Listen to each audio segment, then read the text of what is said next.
Kisah-kisah sahabat Rasulullah Sallallahu Alaihi Wasallam. Peristiwa terbunuhnya Utsman.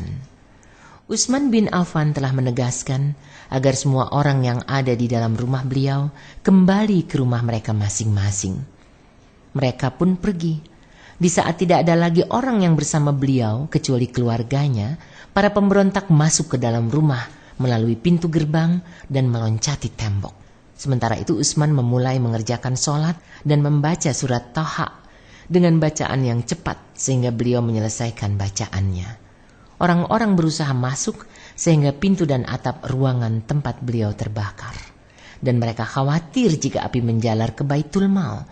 Setelah Utsman menyelesaikan sholatnya, beliau duduk sambil memegang mushaf lalu membaca Al-Quran pada ayat Al-Imran ayat 173 yang artinya, orang-orang yang mentaati Allah dan Rasul, yang kepada mereka ada orang-orang yang mengatakan, sesungguhnya manusia telah mengumpulkan pasukan untuk menyerang kamu, karena itu takutlah kepada mereka.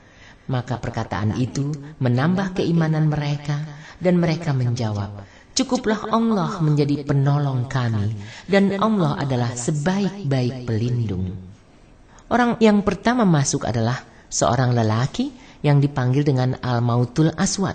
Lalu ia mencekik Utsman bin Affan dengan sekuat-kuatnya sehingga beliau jatuh pingsan dan nafas beliau tersengal-sengal di dada. Lalu ia tinggalkan karena mengira Utsman telah terbunuh. Kemudian masuklah Ibnu Abu Bakar. Lalu ia memegang janggutnya dan tiba-tiba ia menyesal dan keluar. Lalu masuk yang lain dan menebas beliau dengan pedang. Beliau mencoba menangkisnya dengan tangan beliau hingga tangan beliau terputus. Dan berkata, demi Allah, inilah tangan pertama yang menulis Al-Mufassal. Kemudian datang yang lain sambil menghunus pedang, lalu dihadang oleh Nailah binti Al-Farafisah dengan pedang. Lantas pedang tersebut direbut oleh lelaki tersebut sehingga jemari Nailah putus. Kemudian lelaki tersebut mendekati Utsman, lalu menikam perut beliau. Lelaki tersebut bernama Saudan bin Humran.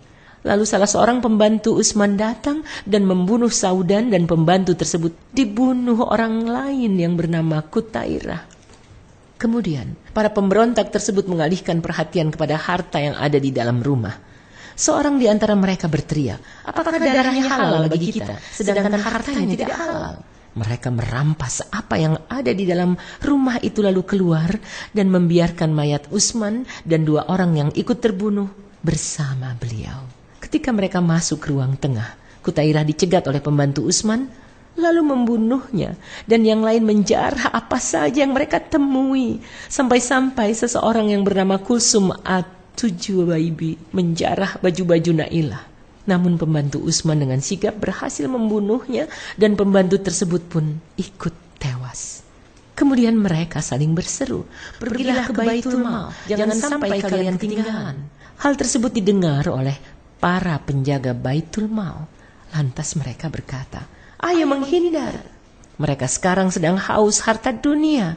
Maka para pemberontak tersebut menyerbu dan orang-orang Khawarij menjarah harta Baitul Mal yang jumlahnya sangat banyak. Diriwayatkan bahwa Kinanah bin Basir memukul rusuk dan ubun-ubun Utsman dengan tiang besi sehingga beliau tersungkur ke samping.